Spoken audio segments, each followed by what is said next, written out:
Alain Soral parle de moi en mal.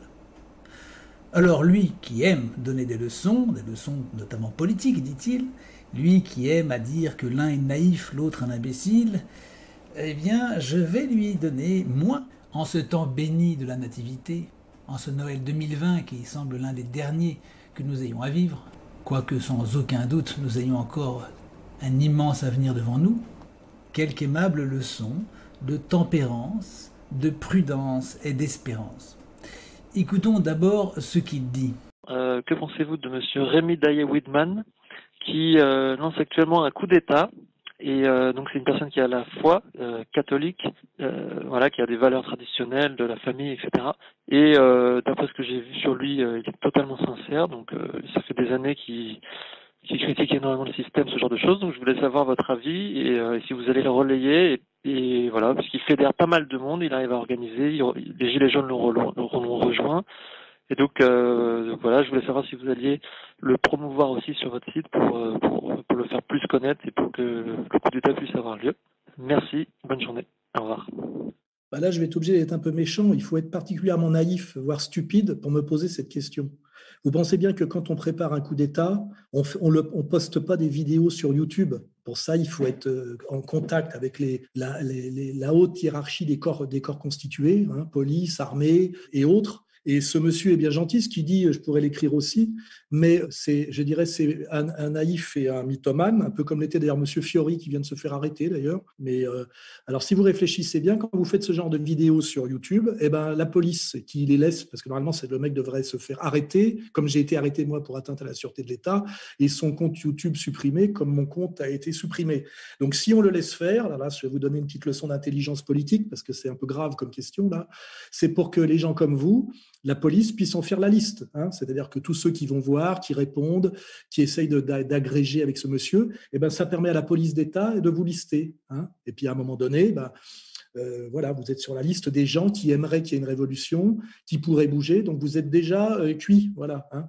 Donc si la révolution a lieu un jour, elle ne passera pas par un mythomane qui fait des vidéos sympathiques sur YouTube alors qu'il n'a en réalité aucun moyen de faire ce coup d'État. Il faudrait lire Malaparte pour ce que c'est que l'organisation d'un coup d'État, et je vous garantis que le jour où il y aura un coup d'État, ça ne se passera pas, à mon avis, par des vidéos sur YouTube. Hein. Voilà, donc je pense que ce monsieur, on le laisse faire parce que, un, il n'est pas dangereux, deux, il permet de faire la liste des gens qui sont sensibles à son discours. Donc, à son insu, il travaille pour la police, hein, et pour la police d'État. Et il faudrait peut-être que vous vous réveilliez un peu et de comprendre que le monde réel n'est pas YouTube. Hein, voilà. Et que d'ailleurs, quand on est réellement un résistant authentique, comme je le suis moi, malgré même mes faibles moyens, comme l'avait fait remarquer euh, notre ami belge là, eh ben, on a déjà des gros problèmes. Rissen aujourd'hui est en prison. Hein. L'autre Guignol là dont vous me parlez, lui il n'est pas en prison, il n'est pas arrêté, et même s'il est arrêté à un moment donné, tout ce qu'il risque c'est une petite psychiatrisation, quoi. Voilà. Hein. Alors après, ce qu'il faut faire aussi, c'est des recherches sur le monsieur. Moi j'ai fait des recherches sur ce monsieur. J'ai vu que son père était un ancien élu, que lui-même avait été un ancien élu du MoDem, hein, que lui-même avait un petit parcours effectivement politique local. Il paraît même qu'il serait le cousin d'Edoui Plenel. Ça, moi, je rentre pas dans le complotisme en pensant que c'est un agent, hein, mais je pense que c'est un doux rêveur et un doux dingue. Et que ce genre de personne est dangereuse, voilà, parce que c'est le genre de type. Rappelez-vous Fiori, hein, à cause de lui, il y a un gradé de la gendarmerie qui s'est retrouvé en hôpital psychiatrique, et Fiori disait qu'il suffisait d'arriver avec un paplard à l'Élysée pour démontrer que le président n'était pas le président pour des raisons d'argutie juridique, et puis qu'il allait gentiment nous rendre les clés de l'Élysée. Ça ne s'est jamais passé, et il faut arrêter avec ce genre de guignolade. La politique, c'est sérieux, c'est dangereux, et ça marche pas comme ça. Voilà. Donc, je vous dis que vous puissiez me poser cette question, ben, ça me permet d'y répondre, c'est très bien, mais me prouve que vous ne comprenez rien à la politique sérieuse. Hein. Voilà, la politique sérieuse, c'est pas d'appeler à la révolution dans une vidéo YouTube et de se donner rendez-vous quelque part. Ça me rappelle un peu le pop Gapone, le rôle du pop Gapone en 1905, quand il y a eu la première tentative d'insurrection en Russie. Hein, ça a donné quand même des centaines de travailleurs avec leurs femmes et leurs gosses même qui se sont fait mitrailler devant les murs du Kremlin en 1905. Voilà. Donc voilà, votre question me permet de bien aider à faire la différence entre le sérieux politique Et puis les youtubeurs, quoi. On est toujours dans cette question, hein, où est le sérieux, où est le frivole, où est le spectacle. Et voilà, il y a le spectacle et le frivole, et ben, il y a ce monsieur, il y a Vincent Lapierre, il y en a d'autres comme ça, Salim Laibi, je vois qu'on laisse continuer à exister. Et puis il y a ceux qui sont dans le sérieux, comme moi, comme Rissen, ou d'autres, qui sont obligés de s'expatrier ou qui finissent en prison et qui sont persécutés par des procès à répétition, des condamnations, des agressions, des tentatives d'agression, des diabolisations violentes. Et c'est à ce genre de critères sérieux et objectifs qu'on peut juger de l'action politique de quelqu'un. Voilà. Donc, j'espère que j'ai été assez clair et que ça en éclairera d'autres, parce que ça, effectivement, sinon, ça peut être dangereux. Bon, ce n'est pas sa meilleure prestation, il le reconnaîtra volontiers lui-même. Alors, inspiré par cet esprit de Noël, j'avais donné à Alain Soral quelques éléments d'espérance, de prudence et de tempérance. Et je pense que ce sont des vertus qui lui manquent bien souvent. D'abord sur le thème de mythomane. Il dit « Je suis mythomane, et si je réussissais, cher monsieur, vous seriez bien embêté. Vous seriez obligé de venir me voir et de reconnaître que vous avez tort. Seulement, le reconnaître ne suffirait pas à la réparation. Il faudrait le réparer. À ce moment-là, vous seriez obligé de vous engager. Ce qui est quand même compliqué. Il vaut mieux se taire à l'avance plutôt que de dire des bêtises. Vous l'avez d'ailleurs vous-même souvent dit. Vous me faites grâce, du moins, ce qui est un léger changement, de ne pas considérer que je suis un agent du système. Vous dites que les choses se passeraient à mon insu. Bon, eh bien ça c'est au moins une réponse à ceux qui prétendent que je suis effectivement du système. Je suppose qu'avec votre intelligence, vous avez su lire mes propos et que vous avez parfaitement décrypté que je ne pouvais pas dire cela étant du système. C'est déjà un bon point. Vous évoquez le cas Fioril. Ce monsieur, sans que j'ai eu à faire sa critique, l'a fait de lui-même. Il a été extrêmement imprudent et je vous rejoins tout à fait sur ce que vous dites sur son sujet. Seulement moi, je ne tire pas dans le dos des copains. Je ne préfère pas, du moins, le critiquer, quoi qu'il ne se soit pas gêné à mon endroit, puisque lui a prétendu précisément que j'en étais du système. Ce avec quoi vous ne serez probablement pas d'accord. Mais je crois qu'il n'est pas temps pour nous de nous diviser et de nous chercher querelle. Moi, je crois qu'il y a une nation à sauver et que si nous avons véritablement l'intention de faire quelque chose, alors il faut savoir faire taire son orgueil, et j'y reviendrai. Si nous désirons le renversement de ce gouvernement, si nous désirons sincèrement le changement, nous avons quand même tout intérêt à faire en sorte que nous puissions au moins nous aider les uns les autres. Alors vient la première énormité, vous nous dites... on ne déclare pas ses intentions sur YouTube. Mais c'est ce que vous faites, cher Alain Soral. C'est ce que vous faites. Depuis des années, votre activité principale, elle est sur YouTube. Vous avez certes une activité par ailleurs sur ER, qui est étayée par vos principaux collaborateurs. Mais vous-même, vous faites surtout du YouTube. Serait-ce un mal en soi? Et allez-vous me dire qu'on n'a jamais fait un coup d'État à coup de YouTube? Vous savez que en matière de coup d'État, il n'y a pas de règle. Vous irez voir ce que j'ai répondu déjà à M. Ploncard-Dassac, puisque vous ne l'avez pas fait. Il y avait une réponse complète et je crois assez juste à cet argument fallacieux. Vous voyez que vous n'arrivez pas le premier avec cet argument, vous êtes plutôt à la traîne, et par ailleurs, si vous regardez ceux qui vous précèdent dans cet argumentaire, vous verrez que l'imaginaire n'est quand même pas très développé, et que naturellement personne parmi eux n'y entend quoi que ce soit en matière de coup d'État. Qu'au surplus, personne n'a répondu à l'argument que je leur ai opposé à ce sujet. Il se trouve que le coup d'État, c'est une question qui m'intéresse depuis des décennies, que j'y ai plus particulièrement travaillé depuis 5 ans, pas vous. Vous vous trouvez donc dans la position de celui qui débarque dans l'atelier de l'artiste et qui vient lui dire que ce qu'il fait n'a pas de sens, sans avoir lui-même jamais fréquenté ou suffisamment appris l'art dont il est question. À preuve, vous nous dites qu'il faut avoir lu Malaparte. C'est bien insuffisant. Si vous n'avez lu que ça, alors vous ne connaissez rien. Et si vous ne connaissez rien, Alain Soral, au coup d'État, c'est que vous n'y avez pas songé. Et si vous n'y avez pas songé, Alain Soral, c'est que probablement vous n'avez pas véritablement voulu le renversement. Vous avez peut-être voulu avoir une position de dissidence, mais pas une position de résistance. Et vous voyez que les mots ont une importance. Vous n'êtes pas prêt à prendre les armes contre ce gouvernement. Vous dites que je suis un mythomane, entre parenthèses. Moi, j'ai pris les armes. Vous l'avez-vous fait? Vous êtes-vous battu les armes à la main pour la liberté? Vous voulez nous faire une petite leçon d'intelligence politique en nous disant que la police fait ses listes. Mais s'il y a un site sur lequel la police a fait ses listes, je tiens à vous le dire, c'est le vôtre. Et je suis bien informé sur ce sujet. Parce que moi, j'ai une organisation, et notamment une organisation qui pousse ses ramifications jusqu'au sein du renseignement français. Donc je peux vous dire que s'il y a un site sur lequel la police a fait ses moissons, c'est le vôtre. Et alors? Est-ce que les gens qui vous écoutent ont été inquiétés? Pas du tout, ils sont sur des listes. Est-ce que ça empêche d'agir? Pas du tout. Vous pensez que le fait de craindre d'être fiché par un gouvernement, une dictature en l'occurrence, devrait nous empêcher d'agir? C'est cela votre argument? Vieil argument, en effet. Mais il ne vaut pas. Il ne vaut pas parce que ce n'est pas parce qu'on est fiché ou connu de la police qu'on doit s'empêcher d'agir. Vous savez, Jeanne d'Arc, quand elle a commencé à faire ses démarches, les Anglais ont dû être renseignés très vite. C'est pas ce qui l'a arrêté. L'argument selon lequel, donc, les gens s'approchant de moi se réfugier par la police n'est pas un argument recevable. Ou sinon, dites-moi pourquoi vous éditez tous ces gens, vous accueillez tous ces gens, vous recevez tous ces gens. Vous, qui êtes à la tête du site qui est peut-être en France le site le plus surveillé, le plus fiché. Si vous n'avez pas intégré que tout individu qui travaille contre le gouvernement ou contre le vaccin ou contre les plans mondialistes est fiché, alors vous n'avez pas compris ce qui s'est passé depuis 10 ans. Tout ce qui pense un peu est fiché. Vous le savez parfaitement en réalité. Tous les gens qui viennent vous voir sont fichés, tous les gens qui sont en relation avec vous sont fichés, et alors, encore une fois, qu'est-ce que ça change? Est-ce que ça doit nous empêcher d'agir? Est-ce que ça nous empêche d'agir? Pas du tout. Il faut simplement être peut-être un peu plus prudent que si on restait chez soi à ne rien faire. Vous savez, c'est dangereux aussi de rester au lit toute la journée. Il y a plus d'accidents cardiaques chez les gens qui ne bougent pas. Vous-même, vous êtes fiché, et on vous a dit depuis des années que vous risquiez d'être fiché, on vous l'a dit. Est-ce que ça vous a empêché de parler? Pas du tout. Et les résistants de 42-43, ils savaient qu'ils finiraient non pas seulement fichés, mais peut-être même fusillés. Est-ce que ça les empêchait d'agir? Quel est le problème en fait? Je n'ai pas bien compris. Est-ce que c'est un problème de peur par hasard? Auriez-vous peur en fait? Je vous pose la question en toute simplicité.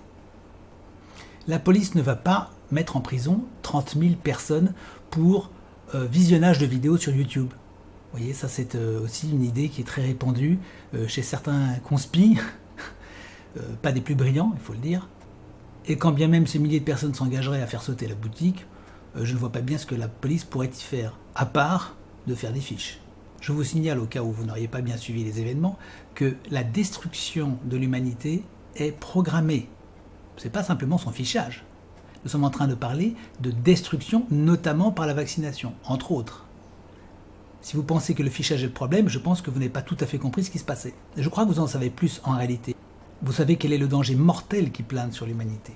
Ce n'est pas un problème d'être surveillé par la police, c'est un problème d'être tué à domicile. À partir de ce moment-là, quand on sait qu'on va être tué, qu'est-ce qu'on fait? Ben oui, on prend le risque de déplaire au pouvoir en place. Et on essaie de vaincre ses peurs. Au point où nous en sommes donc, cet argument du fichage est assez léger.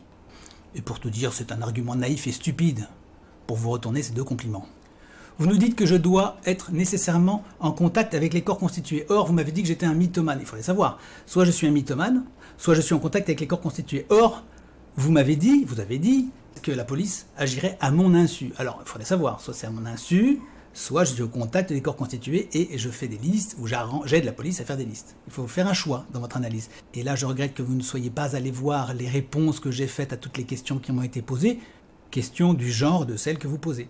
Si vous étiez allé écouter ces réponses, vous auriez évité de dire ces choses-là et nous aurions avancé un peu plus dans le discours. Et vous m'auriez demandé par exemple, qu'est-ce que pour vous un coup d'État? Et vous auriez appris que selon moi, il n'y a pas de règles, il n'y a pas de manuel. Malaparte, ce n'est pas un vade-mecum du coup d'État. Il n'y a aucun ouvrage qui nous explique ce que doit être un coup d'État. Aucun. Vous apprendrez que tous les coups d'État ont été des nouveautés par rapport aux précédents. Vous apprendrez qu'il n'y a aucune règle en guerre ou en combat. Vous apprendrez que tout est possible et que la tactique n'est pas un art prédéfini. Si les règles de la tactique étaient écrites par avance d'ailleurs, cela nuirait à son principe même qui est de surprendre l'adversaire. Vous allez ainsi peut-être découvrir que l'on peut surprendre l'adversaire en lui faisant des annonces. Et puisque vous n'êtes pas suffisamment chapitré sur ce sujet, vous allez relire l'histoire du débarquement. Et vous verrez que parmi les informations qui ont été délivrées aux Allemands figurait un bon nombre d'informations parfaitement exactes. On peut donc parfaitement annoncer un coup d'État à l'avance, y compris sur YouTube. Animeriez-vous une ligue de vertu du coup d'État qui dirait qu'on n'a pas le droit de faire comme si, que c'est pas bien, c'est pas convenable? Je répondais à Plan Cardassac, qui vous ressemble un peu en ce qu'il a surtout une culture livresque, que lorsque Alexandre le Grand a attaqué directement Darius lors de la bataille de Gaugamel, il a fait quelque chose qui n'était absolument prévu nulle part. Il contrevenait à toutes les règles de bienséance de la guerre en usage. Je vais vous dire ce que je pense. Pour reprendre une dialectique que vous affectionnez, je dirais que les gens qui croient qu'un coup d'État doit se conformer à ce qu'ils pensent eux, alors qu'ils n'en ont aucune espèce de science et qu'ils n'en ont jamais pratiqué, sont en réalité les objets d'une fatuité intellectuelle. Vous croyez qu'on va suivre des schémas déjà préétablis? Vous croyez que je vais épouser des schémas préétablis? Mais de quoi croyez-vous que l'assiégé ait peur? Précisément de quelque chose qu'il n'a pas prévu. Or, il a prévu tout ce que vous dites. Qu'un coup d'État ne s'annonce pas. Qu'un coup d'État se fait dans le secret, avec des militaires, et surtout sans le peuple, sans prévenir le peuple, sans avoir aucune espèce de légitimité venant du peuple. Si vous étiez allé voir M. Malaparte pour lui demander comment on fait un coup d'État, il vous aurait ri au nez. Il vous aurait dit « Tout ce que j'ai vu, moi, ce sont des gens qui ont fait tout ce qu'on n'attendait pas. » À la guerre, les conservatismes sont la plus sûre voie vers l'échec. Vous voyez comme c'est difficile, des temps comme les nôtres, il faut beaucoup se renouveler. Alors, je comprends que ça dérange vos habitudes, je comprends que ça dérange un certain conformisme, parce que, quoi qu'on dise, étant installé dans cette imprudence que je vous reproche, et dans cette activité dissidente, vous avez pris cette habitude de considérer que vous aviez raison sans avoir à réfléchir et à vérifier. Vous n'avez pas réfléchi à la question, vous ne connaissez pas la question du coup d'État, en fait, Alain Soral. Je pourrais vous enseigner des choses sur ce sujet. Moi, je l'ai étudié. Et je sais comment le faire, ce coup d'État, voyez-vous? Je sais comment le faire. Et je sais comment il va se faire, ce que vous ne savez pas. Et donc, quand je l'aurai fait, vous serez dépité et vous viendrez me voir en me disant « Je suis très content que tu y sois arrivé. Je trouve ça formidable et c'est vrai que je me suis planté. » Eh bien, moi, c'est une chose à laquelle je ne voudrais pas m'exposer. Ça, c'est la prudence. Et c'est aussi la tempérance. Se tempérer dans ses propos. Être sûr de ce qu'on dit. Avant de dire mythomane, réfléchissez un instant. Mythomane, vous m'auriez dit ça en 1830, vous aviez une épée à travers le corps, mon cher ami. En parlant ainsi, vous vous abaissez à l'avant-dernier degré. Et vous vous rangez au niveau de ce que vous critiquez à longueur d'année, pour ce qui est de l'absence d'honneur, l'absence de respect d'autrui, l'absence de considération et d'esprit chevaleresque. Mais vous savez qu'il y a 700 ans, le simple fait de demander son nom à quelqu'un vous engagez dans un duel.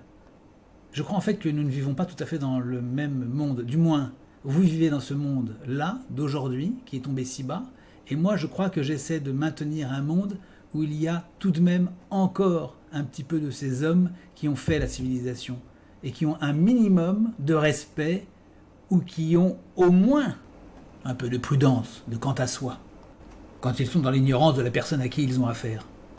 Bref, vous faites exactement tout ce que vous-même, vous détestez qu'on fasse. Donc soyez assez aimable pour avoir un peu de respect, de tempérance, de ne pas être tout de suite dans le simplisme intellectuel. Je tiens à vous dire que lorsque vous étiez encore chez les bolcheviks, moi je me battais déjà pour la renaissance de la France. Je tiens à vous dire que vous débarquez, comme je dis dans l'une de mes pièces, qui bouscule dans les bus, c'est les derniers qui y montent. On voit ça aussi dans les religions, les derniers arrivés, c'est ceux qui veulent convertir la planète entière, qui ont le plus de zèle. Bon, très bien, enfin, il faut aussi leur apprendre un petit peu de tempérance, ce dont je vous parle. Donc apprenez à converser avec les autres. Alors je sais, troisième point, qui va sans doute vous être un peu douloureux, il y a ensuite cet orgueil qui va vous rendre insupportable ce que je vous dis. Vous n'allez pas le supporter, vous allez être en colère, et très certainement, vous m'en voudrez même. Et le fait de m'en vouloir vous met en accusation d'être beaucoup trop personnel dans une affaire qui concerne la nation tout entière. Là où vous devriez encaisser sans un mot, là où moi j'encaisse tous les jours et que je ne prends jamais pour moi-même les critiques qui me sont faites, que je ne me mets en colère que quand il s'agit du salut de la nation et du salut des âmes, à ce moment précis, nous devons de faire taire notre orgueil et de dire « Bon, peut-être monsieur que vous avez raison ». Voyez-vous, l'orgueil c'est l'une des pires choses chez les Français. C'est cet orgueil-là qui empêche la réunion de tous. C'est cet orgueil qui fait que tant de gens à droite tiennent à défendre leur propre chapelle et refusent de se joindre aux autres. C'est cet orgueil qui a fait que M. Fioril est allé de son côté faire sa petite annonce d'un coup d'État. Il l'a annoncé 2 ou 3 fois. Et effectivement, comme vous le dites, avec une feuille volante, il croyait pouvoir renverser un État, ce qui était une irresponsabilité et un manque de sérieux dans cette affaire. Vous dites par ailleurs qu'on me laisse faire parce que je ne suis pas dangereux, mais qu'en savez-vous? Mais qu'est-ce que vous en savez? Vous n'avez pas cherché? Combien d'hommes avez-vous? Vous? Moi j'en ai plusieurs dizaines de milliers aujourd'hui, dont un certain nombre dans l'armée et les services. Qu'avez-vous, vous, pour dire que je ne suis pas dangereux? Et qu'est-ce que c'est qu'être dangereux d'ailleurs? S'il s'agit de renverser le gouvernement, je pense oui que je suis, pour ce pouvoir, une véritable menace. Et je pense d'ailleurs que je représente la seule véritable menace conséquente depuis le putsch des généraux. Je ne dis pas ça par orgueil, je dis que c'est un fait. Et pour cause, cette question n'a intéressé personne. Tout le monde a fait comme vous, tout le monde s'est intéressé à discuter et à commenter, faire du constat sur tout ce qui ne va pas en ce monde. Personne ne s'est dit, moi, j'ai décidé de mettre un terme à cette folie qui va engloutir toute la civilisation. Vous commentez ce qui se passe, moi j'ai décidé d'agir. Vous estimez que c'est impossible, qu'on ne peut pas y croire, vous êtes incrédules. La majeure partie des Russes, après l'incident que vous avez mentionné, ne croyaient pas non plus que les choses pourraient changer.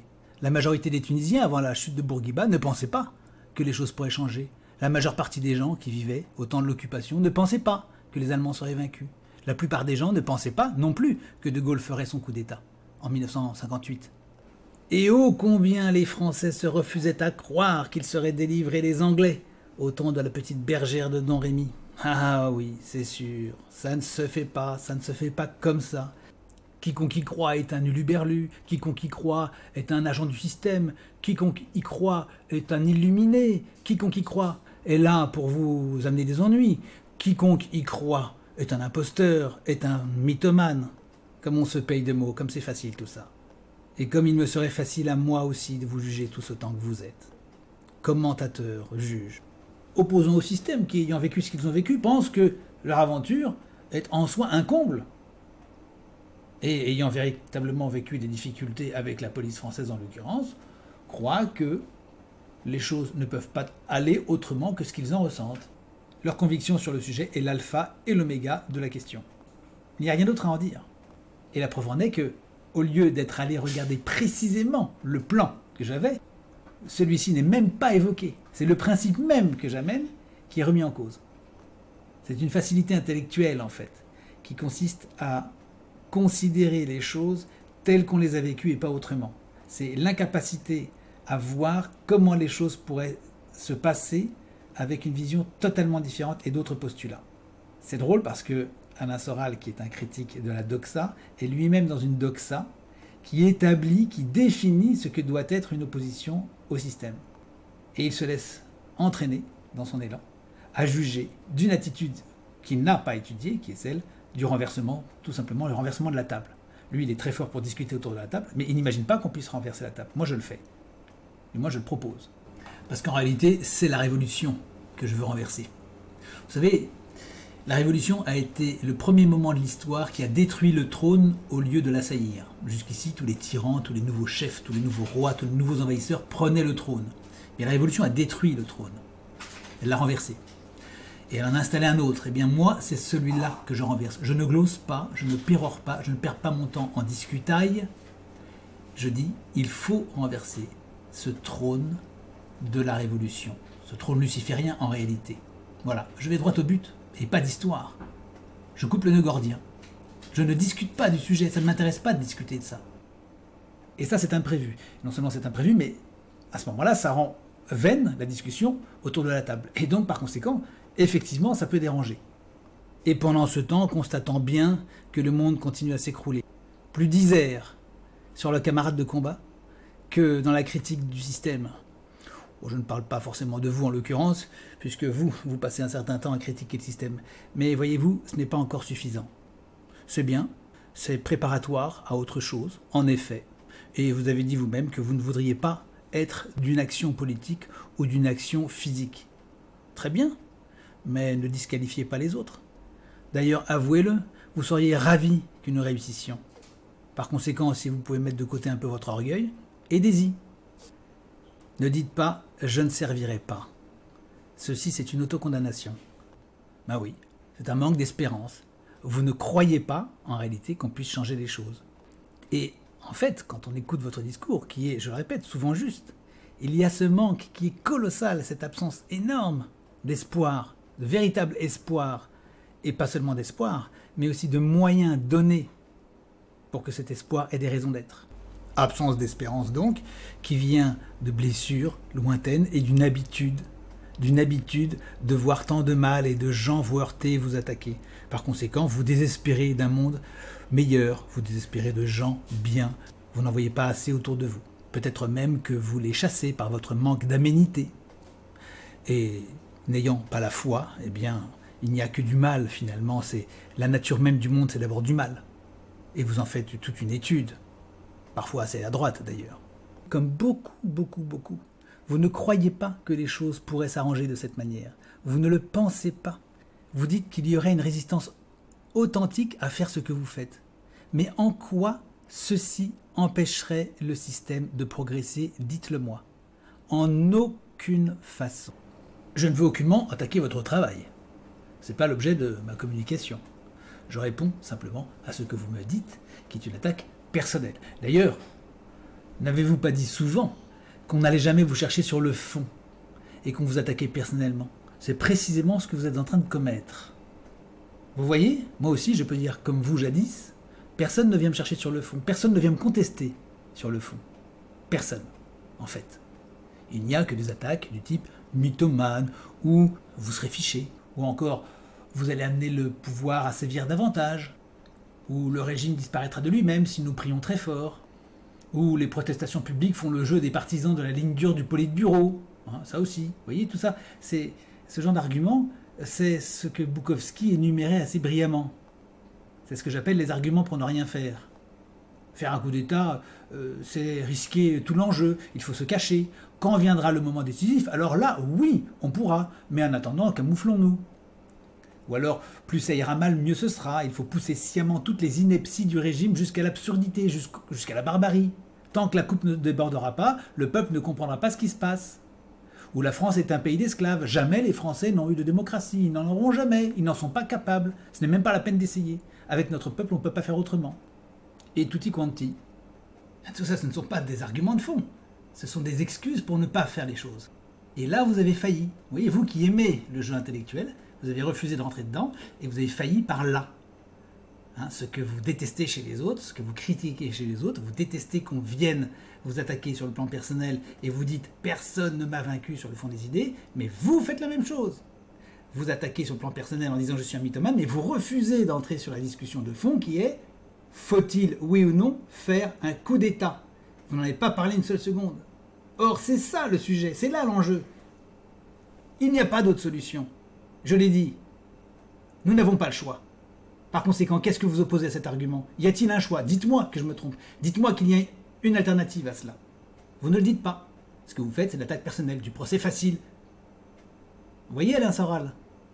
Tel est prix qu'il croyait prendre. Pardonnez-moi, mais les arguments que vous avancez, ce genre de niaiserie, en fait, hein, parce que ça n'a pas grand intérêt. Et je vous parle comme vous me parlez, hein, vous me le permettrez.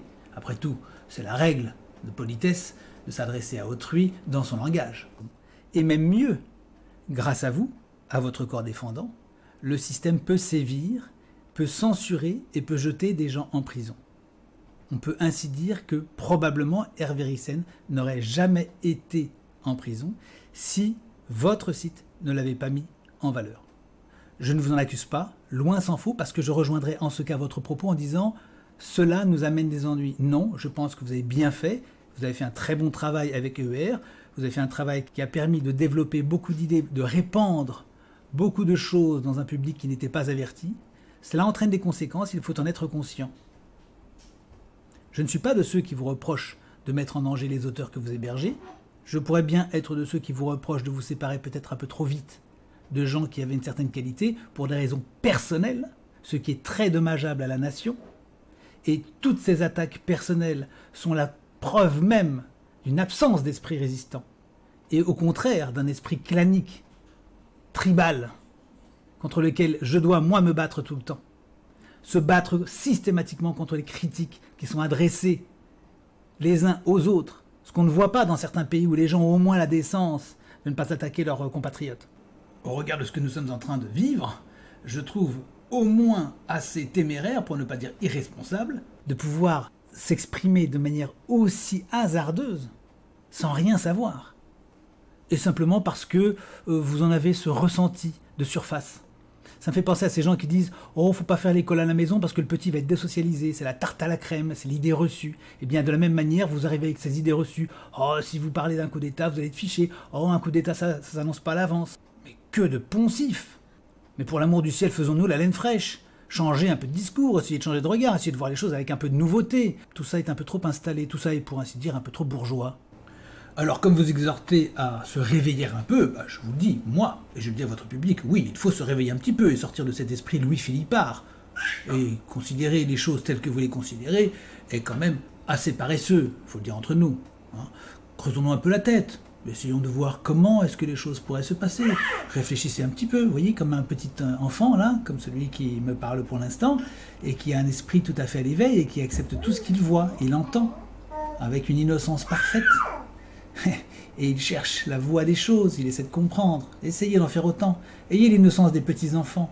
Et aussi l'amitié, retrouver l'amitié. Croyez-vous qu'en semant la discorde, la critique, vous allez y refaire une nation? Vous croyez vraiment ça? Je ne le crois pas dans le fond. Voilà, je vous transmets la paix de Noël. Je vous exhorte à la prudence, à la tempérance, à l'espérance, et puis aussi à l'humilité. Voyons si vous êtes capable de recevoir les choses sans orgueil. Vous savez, souvent je dis que les gens qui reçoivent mal, avec orgueil, les choses que je dis pour la nation me font gagner beaucoup de temps parce que ça m'évite de passer du temps avec des personnes qui, justement, sont vaines pour ce pays et ne peuvent être d'aucune utilité. Mais si en revanche vous êtes capable de recevoir les choses avec le bon esprit, ben c'est très bien, nous dialoguerons, on verra. Et voyez dans cette période que des choses pourraient changer, qu'il ne nous reste plus beaucoup de chance de faire les choses et de les faire bien, et que la manière dont nous allons faire les choses sera le germe de la société de demain, de la civilisation future. Si nous voulons que le bien demeure et se renouvelle, faisons les choses avec suffisamment de charité chrétienne, d'intelligence, de discernement, et acceptons que d'autres puissent avoir des idées sur des choses que nous ne connaissons pas. Voilà, cher Alain Soral, à bientôt et bonne chance.